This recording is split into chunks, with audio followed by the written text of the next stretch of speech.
some background in that area. So I just reached out to another Chris. So now in addition to having two Cecilias on the call, we'll have two Chris's on the call. And then we basically see everybody that is part of our Northwest suburbs team as being part of the group that actually gathers stories or finds people that have stories that we can share. So before we get started with the actual training itself, we do have a guest speaker, Cecilia Minalga from the Bay Area Coalition.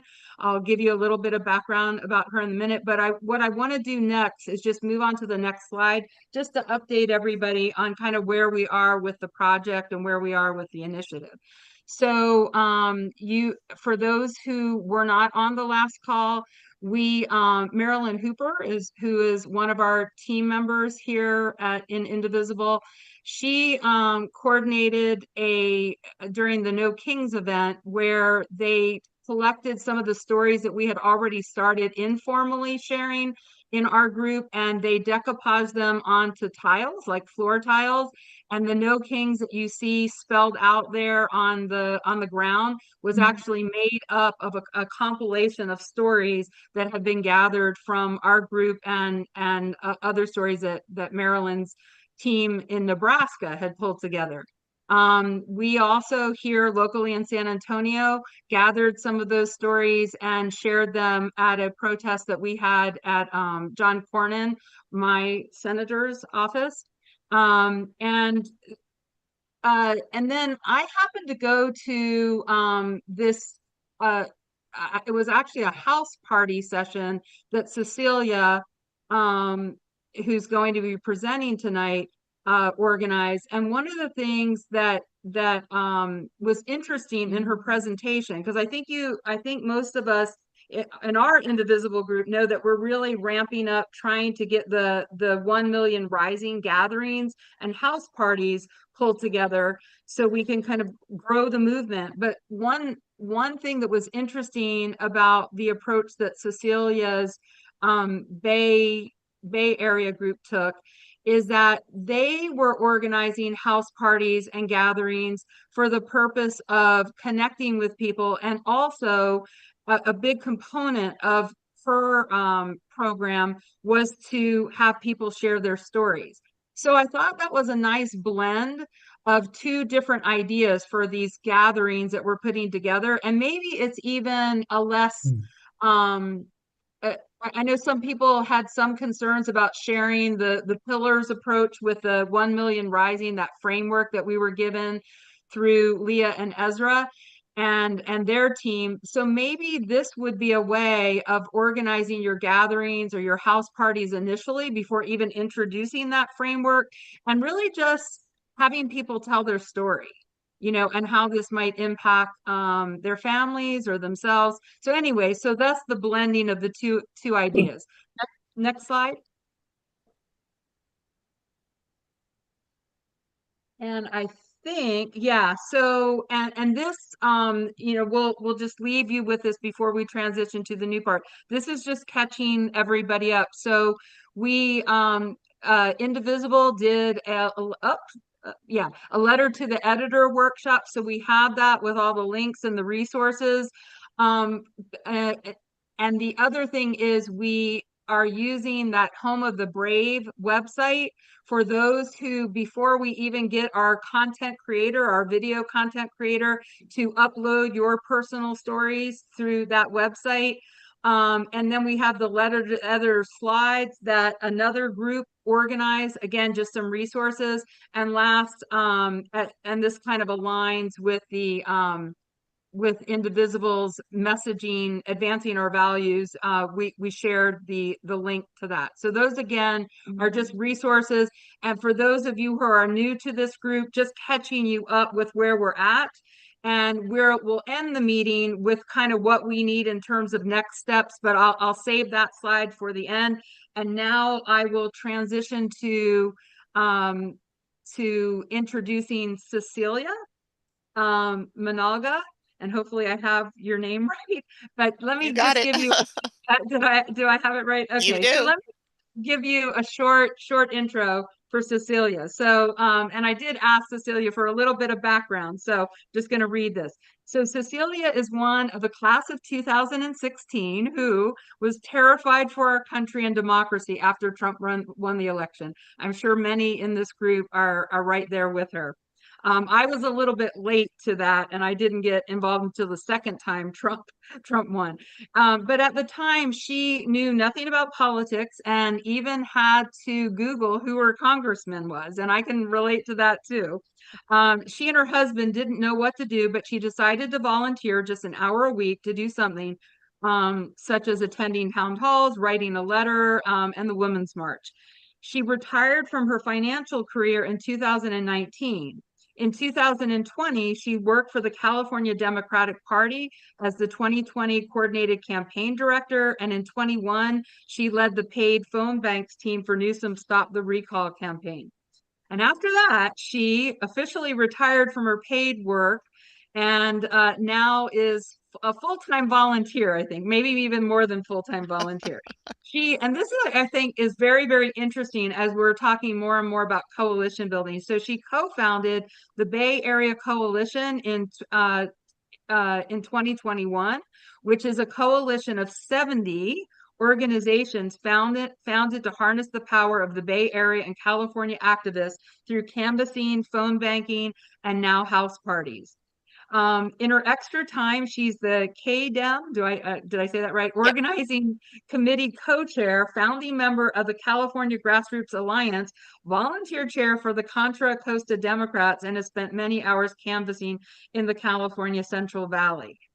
So with that, I'm going to turn it over to Cecilia. I know you have some team members with you may want to introduce, but thank you so much for joining us. And we're really excited to hear your presentation. Thanks.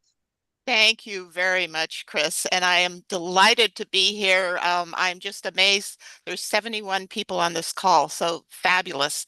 Um, uh, so joining me as well on this call, also from the Bay Area Coalition, are, and I don't know where they are on the screen here, but Sue Hamill and Berta McDonald and Tricia Jordan, who are helping us with the putting stuff in the chat and so forth. So just watching.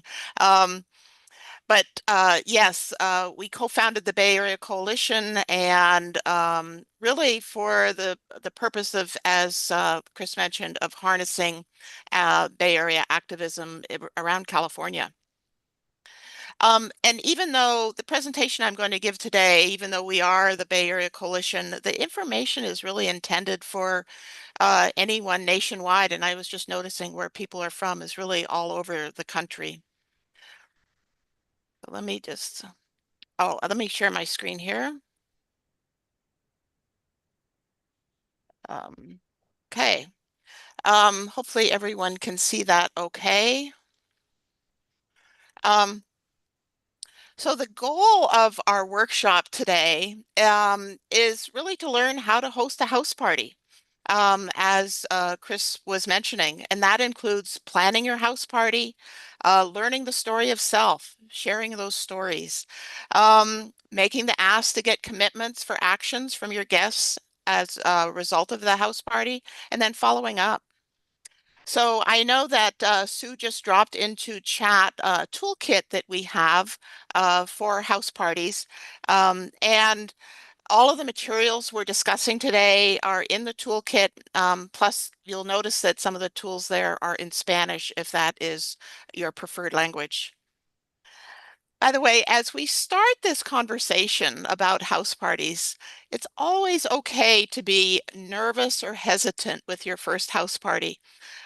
When I first did my first house party way back when, I was certainly nervous. But we hope with this workshop and these tools, make it easy for you to start, and also being able to tell your story with other events as well. And certainly if you have any questions at all, please drop them in chat, and Berta and Sue and Tricia are watching chat for this as well. So why are house parties important?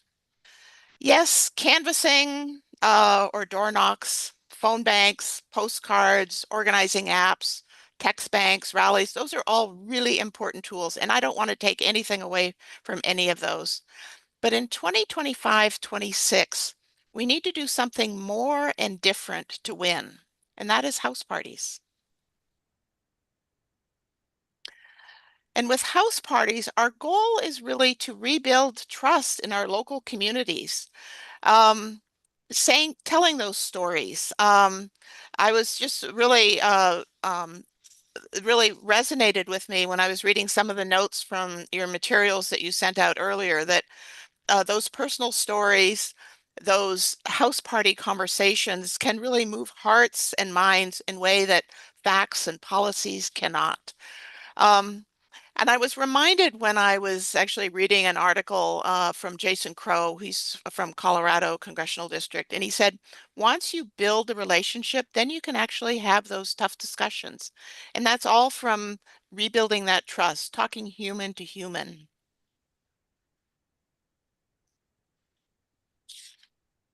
So why are we talking about house parties? They start as friend and neighbor conversations with those who support our values. And that in turn builds community relationships, trusted messengers, again, through our shared stories. And that motivates people, again, through values, through action, through stories, and moves them to action. And all of those people then become trusted messengers or trusted neighborhood leads. And of course, that builds and expands our volunteer base. But most importantly, once you have those trusted messengers, that starts to inoculate voters against the Fox News and the Newsmax and all the right-wing social media machine, and reaching out to voters outside of our bubbles. So those are the voters who, they still share our values, but they don't know about the rallies. They don't know about the actions that we're taking. They're busy across the kitchen, talking to their family across the kitchen table, maybe helping their kids with math homework, working multiple jobs, taking care of elderly parents, just putting food on the table. So what are house parties? They are small, intimate gatherings of 10 friends to motivate through values and stories and move them to action. They're not gripe sessions about Trump. They're not fancy dinners. They're not cocktail parties, but rather they're working meetings, building relationships and community through sharing your stories, which all goes back to rebuilding trust in our communities, um, talking humans to humans.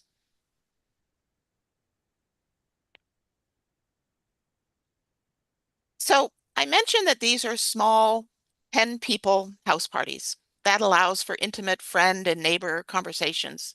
So keep it simple. You don't need anything fancy. You can maybe offer some water, or if you want to get a little bit fancy, boil some water for tea or coffee, or maybe a soda. Um, but nothing fancy. You want to decide, when is your house party going to be? So choose a date. It's usually best to have it 2 to 3 weeks ahead of time so you have time to invite guests and plan and look at the calendar, of course, to make sure they avoid any big holidays with or other competing local events. You want to decide where. I always suggest inviting guests to your home. Remember, you don't need anything fancy. And with your kitchen chairs that you bring in from the kitchen into the living room, and adding a sofa, armchair, you probably have enough seating for all your guests. And by the way, you don't have to do this by yourself. Make it a fun event with a couple of friends or a friend, so that to host your house party. So who should you invite? Remember that oftentimes people, especially in today's environment, want to do something, but they don't know how. Invite them. A good rule of thumb has been to invite around 30 to 40 people, since only about half to a quarter will attend. But I want to caution with this, because we've been hearing on the house parties that everyone who's been asked has been attending. We just had a couple weeks ago, we had a woman in San Francisco. She invited 20 people and 19 showed up. So your experience may vary as far as how many people will show up. Start with your friends and relatives, or start with those people, those friends of yours who will attend just because you've asked. And then ask one or two others who you might not be close to. Maybe it's a neighbor. Maybe it's someone you chat with casually at the dog park, or you see when you go grocery shopping every Thursday evening, or it's a faith group. Um, so just ask one or two others who you might not be really in your circle of friends. You might be asking the question, can I just send out a bunch of emails and texts? Unfortunately, mass emails or texts rarely work for this. This is one of those times where you need to pick up the phone or knock on the door with a personal ask. And then, of course, a couple days beforehand, you always want to follow up and confirm with a personal reminder phone call.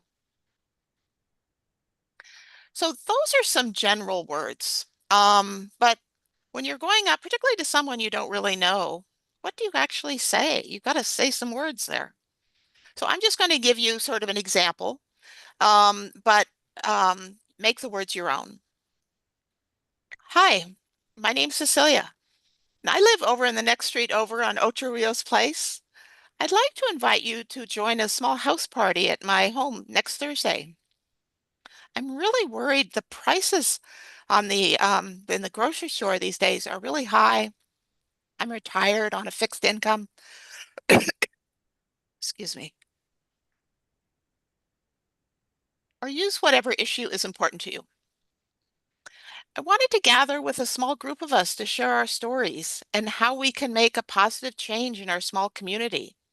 And then have the conversation with the person. And then wrap it up by saying, can I count on you to join me next Thursday at 6 p.m.?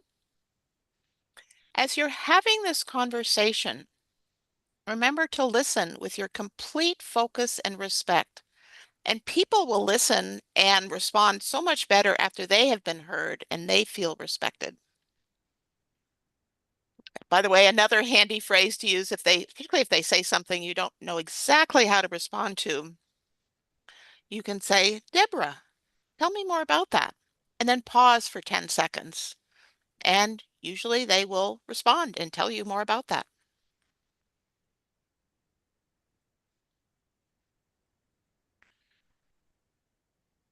You might be thinking, I'd like to invite my neighbors, but I don't know my neighbors. So if I saw that there was a few people in California on this call. So if you're in California, KDEM that's a California Democratic Party, is providing to all house party hosts access to PDI on the go. And that shows all of your neighbors within about a half mile of wherever you're standing. But that's just for California. And all the login information is included in the toolkit. And PDI is the mobile app that we use. In other states, minivan is used. And unfortunately, it's not quite as accessible or user-friendly as PDI is. But you might find some similar information from your local Democratic Party or Indivisible. Sometimes Indivisible and Swing Left's groups have that information as well. By the way, as you're doing all of this planning, you don't have to get everything right or perfect. And it's okay to tell your guests that you're new to doing house parties. That sometimes starts a really good conversation. But it makes them feel more comfortable to try it themselves. They might think, I just went to this great um, house party with Marcy, and that was really fun. And she said it was her first time. I could do that too. And that will give them the confidence to try it themselves. So you've done all your planning and you've decided the house party date and time, where it's going to be, and you've invited your guests. Now for some final preparations. Do a practice run with a friend or partner. Decide who will welcome guests and sign in, who will watch the clock so you can be respectful of your guest time, who will lead the discussion. How are you going to have guests sign in? Remember, have some pens with you there too. And of course, we do have there is a sample shine-in sheet in the toolkit, but it's always okay to just use a sheet of paper. And since they're guests, it's usually best if you get their home address as well, since they're all in your community.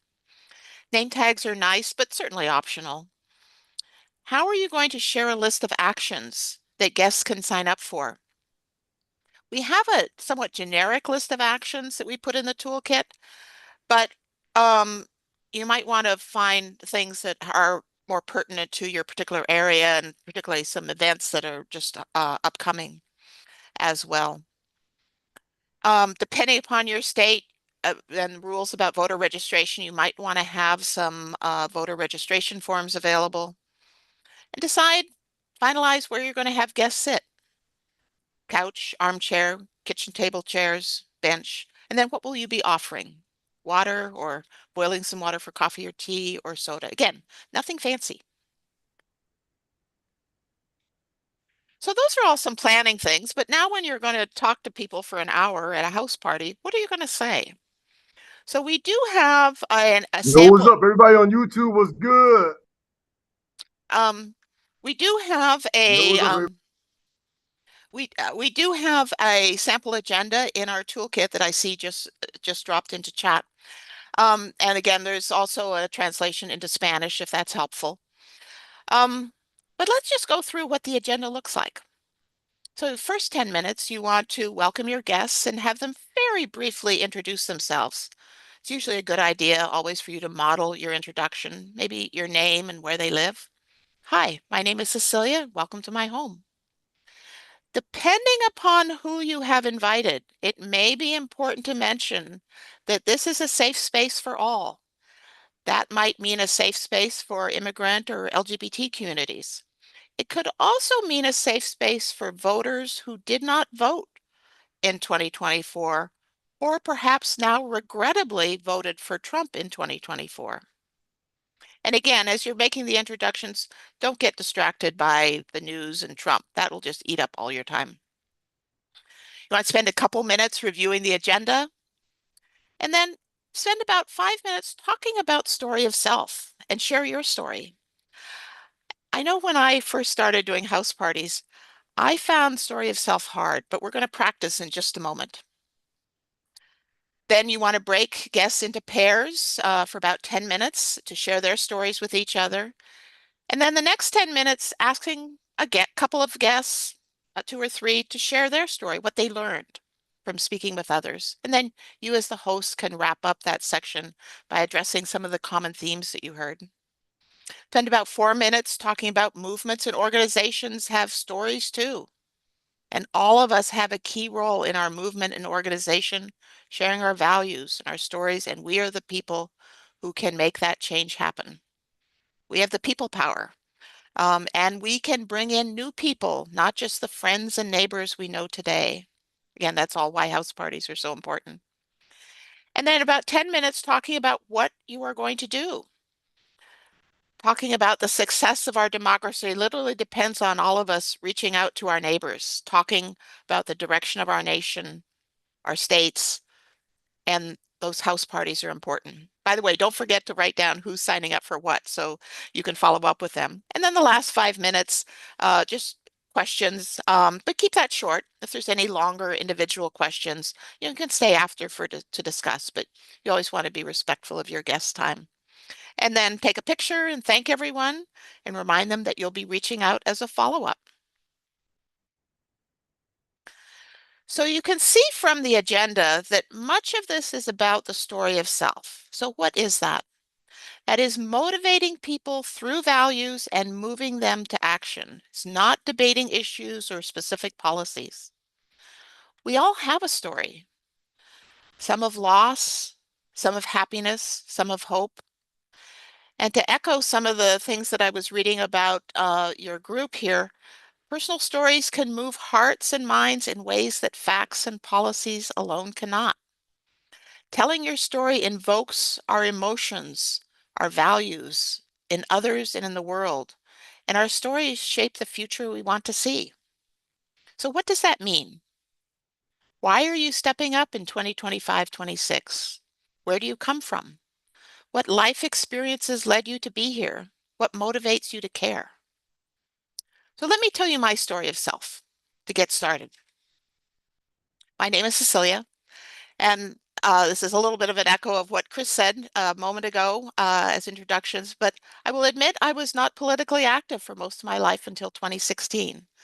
And that's now changed for me, and I worked for the California Democratic Party in 2020 and co-founded the Bay Area Coalition in 2021.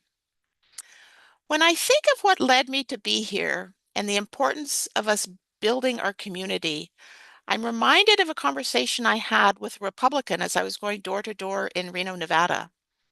He was a veteran, lived in a poor neighborhood, had a big old gun rack in the back of his truck, and he was all in for Trump. But rather than pass him by, we stopped for almost 30 minutes in his driveway for a conversation to understand what resonated with him. Actually, truth be told, it was my partner who wanted to stop. I was a little hesitant about this, but I'm so glad we did because I'll never forget the conversation. We disagreed on so many things, but we both agreed that Trump scared us about his foreign policy views, the importance of NATO, and how critical it is to maintain relationships with our close allies. And as we were having that conversation, I remember how scared I was as a little girl hiding under my desk for the duck and cover drills for an atomic attack, or the every weekend practice trips my parents took us up on our yellow Corvair up into the mountains to a bomb shelter. I sometimes wonder if that veteran we spoke to also remembers our conversation.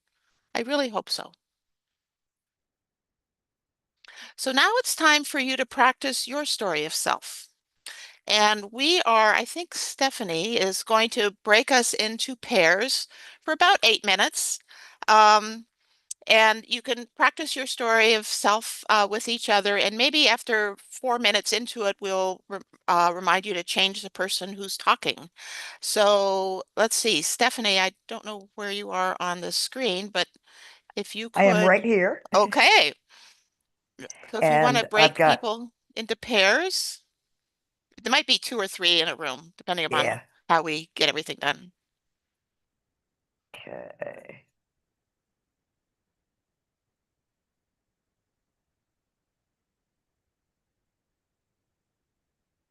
And I'm opening the rooms.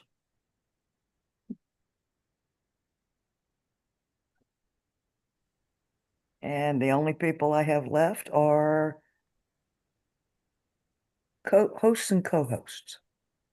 I think we accomplished it. Thank you.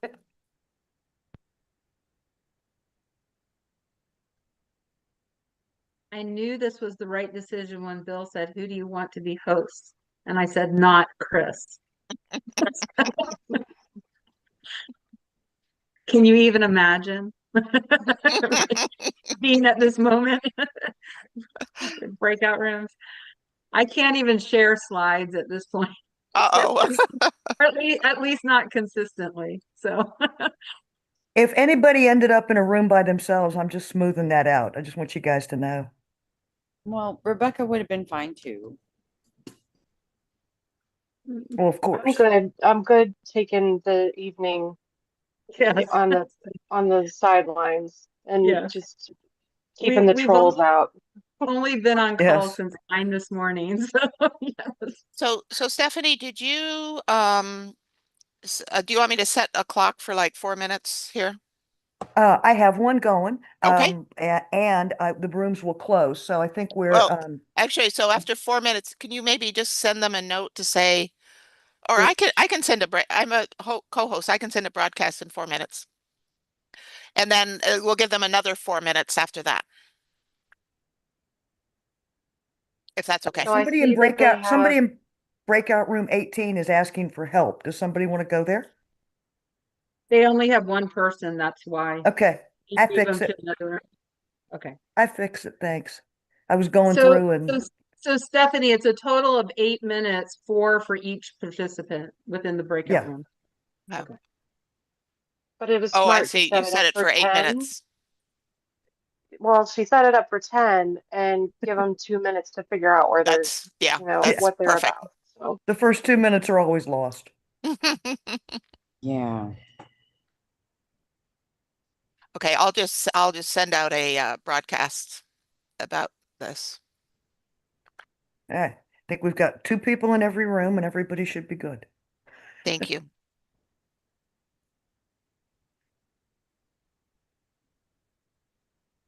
I don't know if you guys wanted to do this, but is it helpful to like have Stephanie share that slide or have somebody share that slide with the story of self for them to refer to, or did you just want them talking to each other? Usually it's just if they talk to each other, it's okay. And oftentimes the conversations just build organically.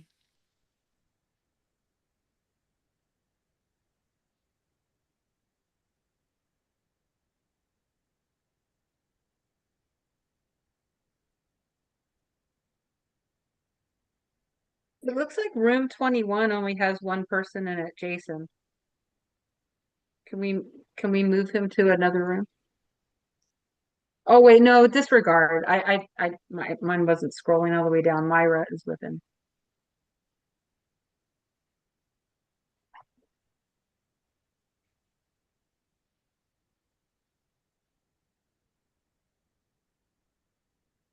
Although I do Looks like, see a couple rooms where there's 2 people and one person didn't join. and then I see Amy has, the person with her wasn't participating. So I'll go through the areas that you're describing Okay. and we'll move people to a different room. 12 and 20 have lonely people there, that people, Okay. they're still here. Barbara's still here. She was meant to go to 20 and Denise, I don't see her here, so. I'm looking for the not joins and making sure they're in rooms by themselves. Oh, good idea. Okay, I think we're still good. Or leveled is. Yep, a couple people in every room. Yeah. Carrie, seriously. I've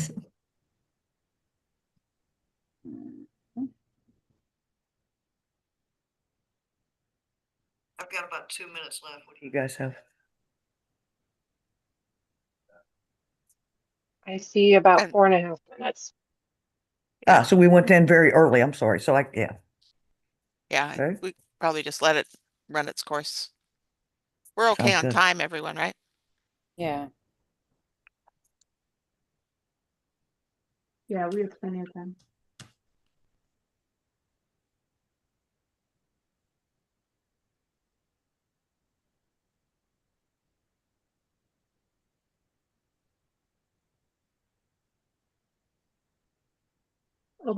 So Cecilia, how long after the breakout rooms, how much content do you have after the breakout rooms? Let's see, it's maybe 15, 20 minutes. Okay, all Is right. that okay? Yeah. Yeah, we're good. Uh-huh. And I am going to make a pitch at the end for phone banking to California, since California now needs everyone's help. I Don't told worry, them we'll you were do going to it. do that. I We told are all them for it. they're standing by and ready to receive. Yeah. So Good Lord. I mean, usually we are exporting our people, but now we're in need. You'll have us. Thank you. Thank you. In fact, Marcy's on here. Marcy's our phone banker extraordinaire. She does phone banking on Saturdays and Sundays. So she'll she'll be happy Fabulous. that you will be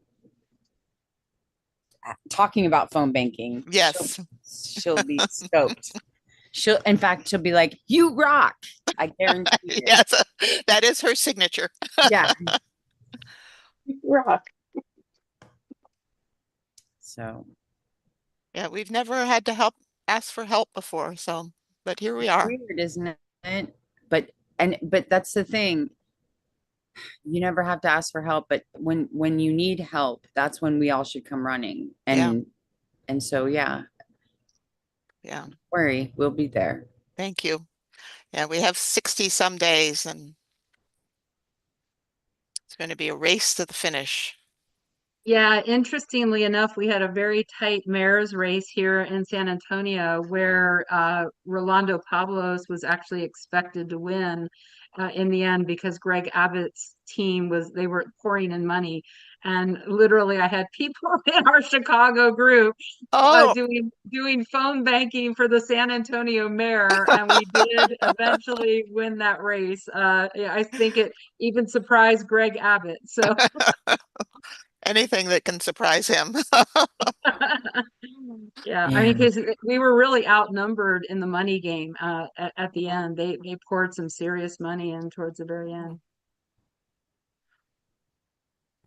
Well, the phone calls into California, I mean, we just have to turn out Democrats because Right. there's a lot more of them. But we just, because it's a special election, no one was expecting it. It's just we have to tell people about it. Yeah. They need to educate them too, because a lot of people have reservations about gerrymandering in general. So that's important way we need to just talk to people about Yeah. this is an exception, an emergency, and all And a that temporary temporary measure. situation. Yeah.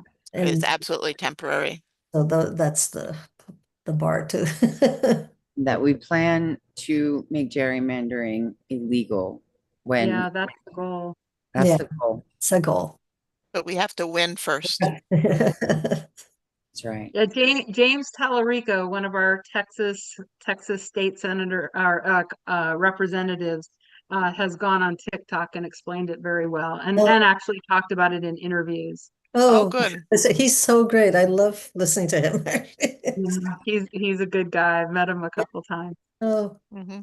I'll look at it. He was our champion for school vouchers, though that was another one where there was just so much money being poured in from Christian nationalists and billionaires that that it didn't even matter what Republicans in Texas thought, because we actually had a lot of Republicans that were against school vouchers as well.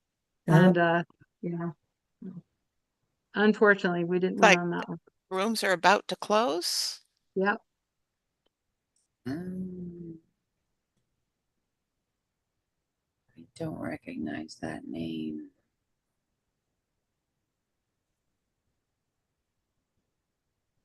Yeah, I semi recognize it, but I figure we're so late into the session that it's probably not worth the chant, or, Yeah, I know. I kind of think I recognize it, but I don't know.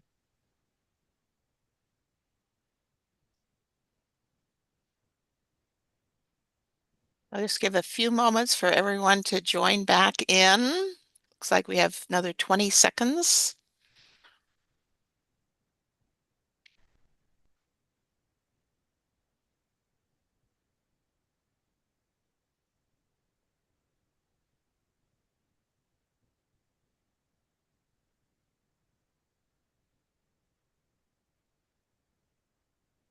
Okay, welcome back, everyone. I hope you had some good conversations. And I'd love to have one or two people share what you learned from speaking with others. Share your own story if you like, or what you heard from your partner as far as what their story was. And did those stories teach you anything about yourself or your family, your community, about what really matters to you? Would anyone like to volunteer here? Oh, I'm seeing a couple of that was fun. Yeah. Um, so would anyone like to raise their hand? And I'm not, if someone can watch, I don't always see everyone. Oh, Bill. Oh, you're on mute.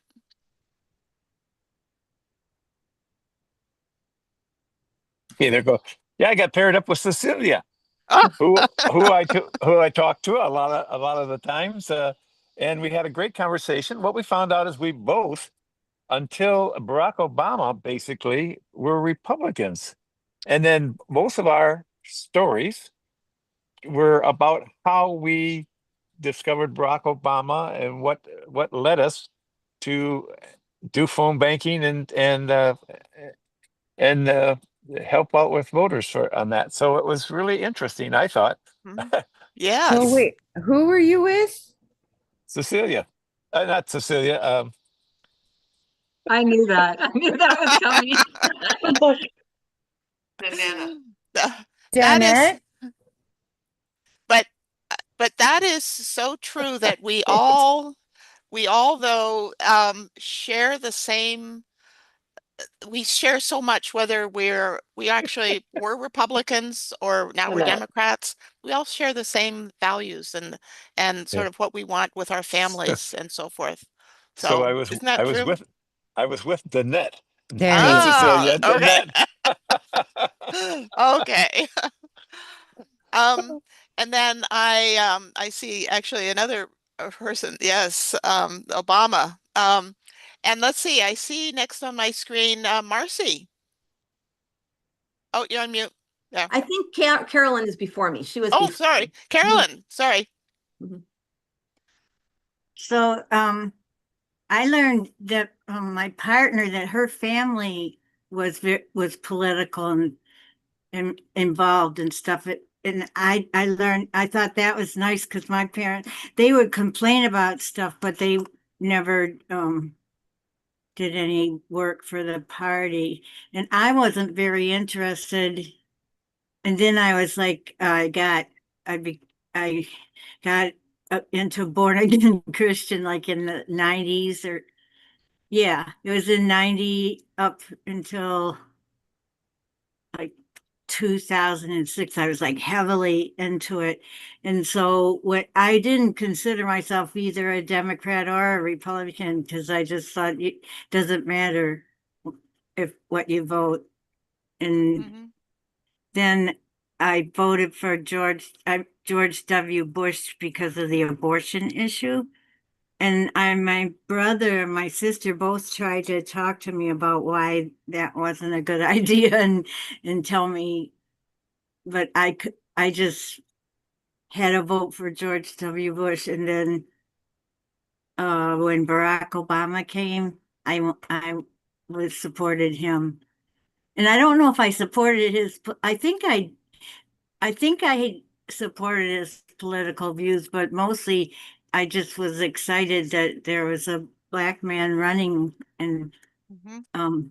I'm married to a black man, or I was. He's dead, but Mhm. um But isn't yeah. it, it's so interesting to me because and certainly I know we're from all over the country, and it's regardless of that, we all sort of have, you know, we can see sort of the future as far as where we're going. Even if you had different views in the past, not dissimilar to what Bill was saying as well, as far as formerly a Republican. Um, but we want things for our future, for our families. And that's really why we're here, and doing this work. Um, and then Marcy. Yeah, it's so nice to see you, Cecilia. Yes. Cecilia and I know each other from the Grassroots Collaboration Project Steering Committee. So it's so nice to see you. Anyway, Yes. yeah, I was paired with Kathy Bradley, and it turns out that we are both retired RNs just by happenstance. So we did different types of nursing, but anyway, she basically said that she really didn't get involved until Trump got into office, and initially she didn't think it was going to be that bad, and then it got that bad. So yeah. Anyway, but I don't know if Kathy wants to say anything more about that. If I don't know if she's probably on mute. Catherine Bradley. I mean, so was there anything else that I forgot? I think that was the high points. No, I think you got it all, Marcy. It was delightful talking to you. Yeah. So, and actually, Kathy said that she'd been on my phone bank, so it was pretty cool too. And I'd just like to go on the record. I never voted for Trump. I just didn't think it would be that big a deal, and Yeah. it unraveled quickly. But isn't it interesting? You know, you're having these conversations, and like I'm sure all of you who had the conversations with people, you will remember these conversations. And that's really what is important about these house parties and these stories, is that you have the conversations with one or two other people. You have the intimate conversations, and it was like you will remember them. And really carry that forward with you. It becomes part of you, which is all why. And then it's building the trust in the community. And then maybe if, you know, months, weeks, years later, when there's election coming up, you'll think, you know, I had this lovely conversation with Bill or Marcy or Carolyn, and I'm not sure exactly what to do with my ballot, but you know, they talked about it. I should go, they live in my neighborhood. I should go knock on their door because I had a great conversation with them. And that's building that community, building that trust all through our stories. So thank you all for sharing your stories with each other. So let me just share my screen here.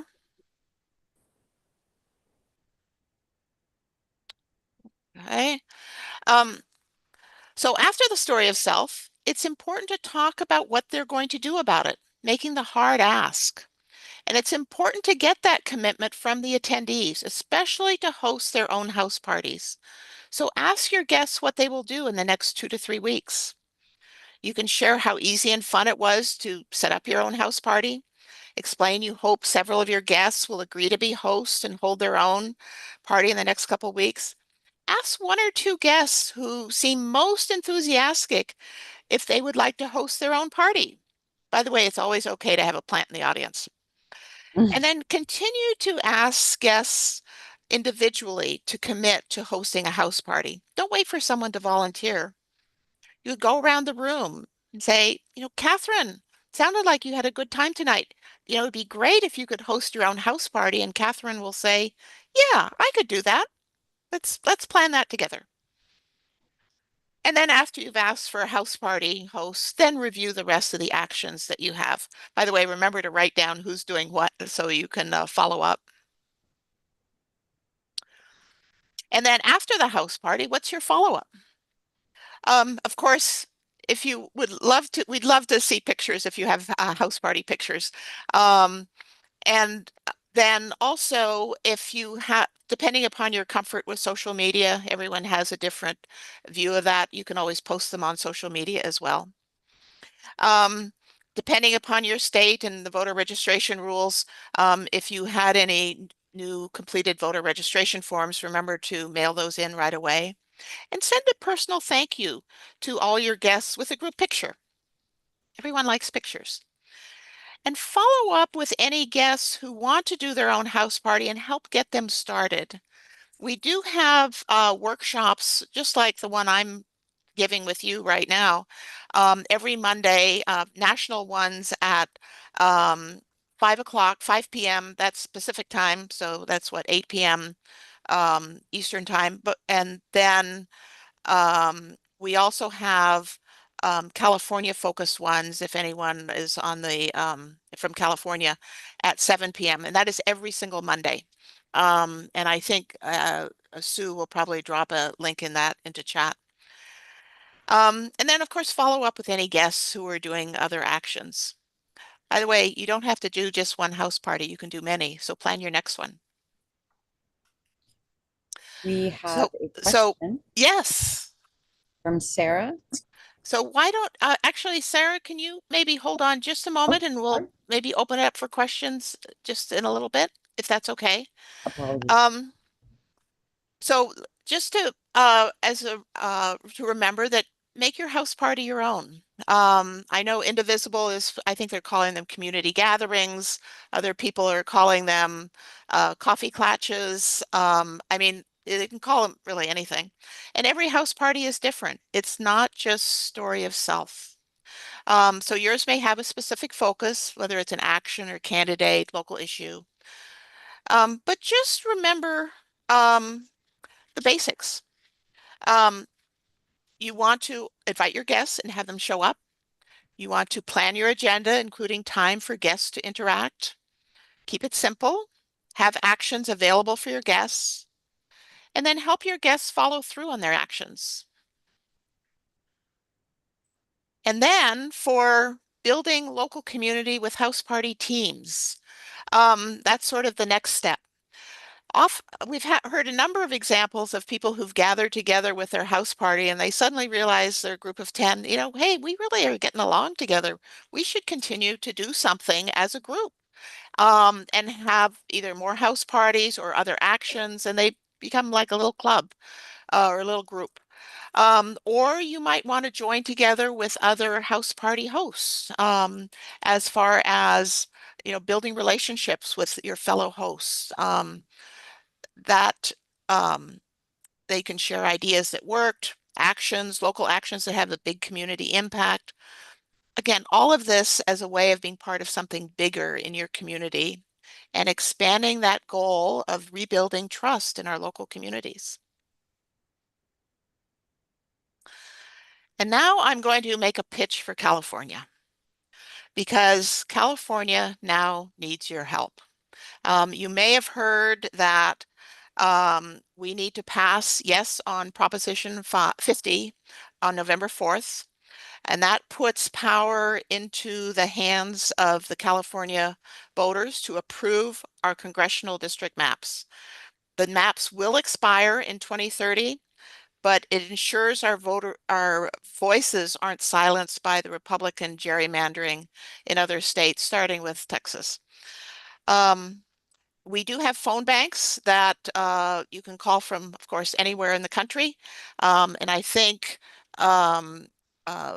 Berta and Sue just dropped in some links into chat for our phone banks. We would so appreciate your help, because we have to pass this and we only have 60 some odd days. So thank you for your help in advance. So that then brings me to the end of our house party conversation. Hopefully that was helpful. And hope you give it a try very soon. If you want to chat about anything, certainly reach out. And a reminder that we do offer these workshops every Monday at 5 o'clock for nationwide and 7 o'clock for California. And I'm going to stop sharing, and I think Sarah, you had a question, or if I don't know the time, how we're doing on time, but if anyone wants to ask questions or not, but Cecilia, yeah, you answered it 10 seconds okay. after I was thinking it. I was just like, are there other names that we can use other than party that may send the wrong message? Yes, no, I've heard many names. In fact, and then someone also the other day said, can we call these martini gatherings? And I said, well, yeah, that sounds actually kind of fun. So you can name them whatever you like. So thank you very much for joining me on this, and I hope to hear that you've been doing great house parties. Yes, Cecilia, thank you so much. Bill, did you want to say something? Yes, that is actually the way that NWSOFA here got started in, I think it was 2011. And I had gotten a bad case of West Nile. It took, I don't know, 9 to 12 months for me to recover. But I got interested in listening to Barack Obama. And so when I got recovered, I was able to walk out with a walker. My wife said, what would you like to do? I said, well, take me to the local Democratic headquarters. I'm going to meet Barack Obama.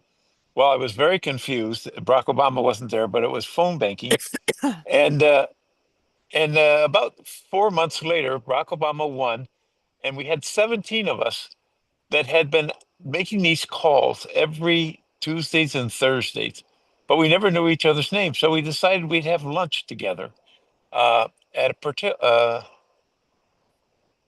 I think it was at a Portillo's.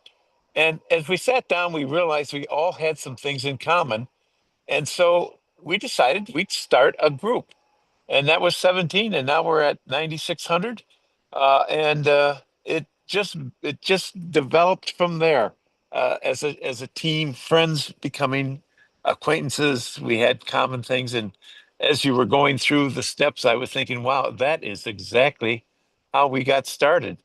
And that was a long time ago. That's 14 years ago. You know, I Bill, just, it just did my heart good when I saw your screen behind you. It just took me right back to OFA. precisely. That's where we learned about the the snowflake, and now we have Exactly. our dueling snowflakes. Terrific. Okay, all right. Hey, so again, I wanted to really thank Cecilia and her team for presenting this. Here's the funny thing. I happened into this connection with Cecilia and her team totally by happenstance. What happened was somebody actually oh gosh, now I'm blanking on his name. The person that works on Vision Forward with us, that is Cecilia Joe? English, help me out here. Huh? Joe, Joe? yes, Joe. Yeah, so Joe Woods was involved with a group out of California that he was trying to connect me with. And I misplaced the name of the person. And so I ended up contacting somebody that was on the website, and she had children in Texas. Anyway, we were talking and she said, you know, we have this house party we were talking about different initiatives that we were part of. And she said, and because I was talking to her about just relational canvassing and some of the things that we were doing locally with the Bear County Dems, and how we had our ice house crawls, and we were, and even the need for doing house parties. So separate and distinct from what Indivisible National is doing with house parties as related to 1 Million Rising, it was just a way of connecting and building community. So, so like I said, it was totally by happenstance. And then what really struck me is on the call that I was on with Cecilia, I was paired up with a 15-year-old teenage young lady who it was just one, I was just surprised that a 15-year-old had joined this call about house parties. But then what was so compelling about it is she was very, very worried about, just as a young person, worried about our country, worried about our democracy, and said to me, you know, I might want to be the president of the United States one day. And I'm so worried about what's happening right now, but I know that I need to get involved. So anyway, the only thing I wish for that is that we had some technical difficulties at the beginning of our session together, and I really wish that I had had a little bit more time to talk to her. And then after the call, Cecilia connected me with one of her colleagues, Susan, and we had a lot of things to share in terms of collaboration. And I'm really still very interested in all your coalition building, because I think, you know, as we Indivisible think about this, is the common theme is we've got to grow the movement. You grow it by building relationships with people. And I think what we realize is that it has to go beyond that traditional approach of canvassing, block walking, and all that, and really developing personal relationships. Now, I know for the Northwest Suburbs Organizing for Action Group, there were some concerns about house parties in our house. And so remember, we brainstormed that, and I don't know if Bruce is on the call, where he, you know, we talk about sometimes these things can be coffee shops, because I know some of you are in, you know, an assisted living place, right? And you don't necessarily, or you might use the room in your senior center. That might be a place. So it doesn't have to literally be your house.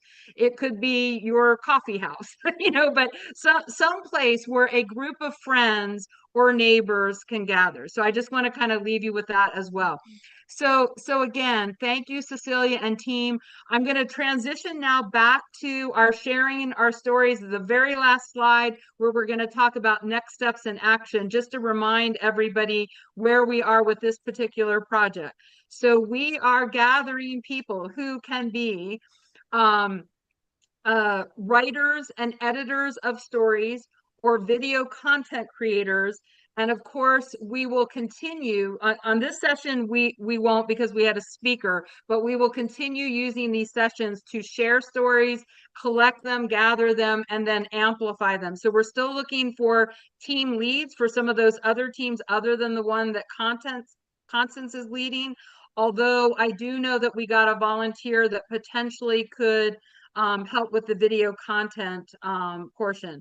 And then some of you asked me about my slides, these slides, and all the links that are in them.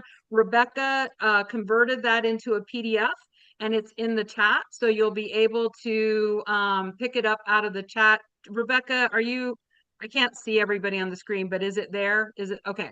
And then I just posted it again.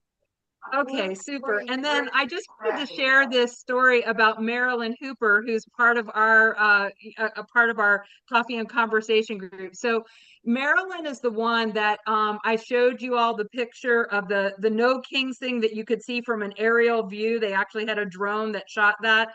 And all of those were tiles, like house tiles that you use, where she had taken the stories that we collected during some of our first sessions of sharing our stories, and they decoupage them. And they not only did they take them to the No Kings, but they also take them to their representative's office and literally lay them out on tables. So as people are walking into the office, they see all of the various stories of people impacted by some of the policies that that right now that we're dealing with the Trump regime. So interesting story about Maryland. They just went to what was supposed to be an open forum, and her group is called Pissed Off Grandmas. Okay, so in addition to sharing the stories, they also have a group that sings. So I put the links in here of them singing "This Land Is Your Land." And the other interesting thing is, so they went into what was supposed to be an open town hall, but they literally apprehended and escorted out. So again, this is just about that whole resistance and some, and so people are paying attention and noticing that we're pushing back. But anyway, I thought it was kind of funny because just the visual of these grandmas that went in to really exercise their First Amendment rights and then get taken out by security. In any case, the two links for the YouTube videos where they were singing after they got escorted out are attached. Okay, and I think I even have two ones at even another event. So again, I will thank everybody for joining us. Sorry about the technical difficulties, but you were amazing. You hung in there. We had 70 some odd people at our high point on the call. And we will be back with this on the last Tuesday of this month. This month, just as a reminder, we had 2 sessions because we had a conflict with our August session. So thanks, everyone, and have a good night. Thank you.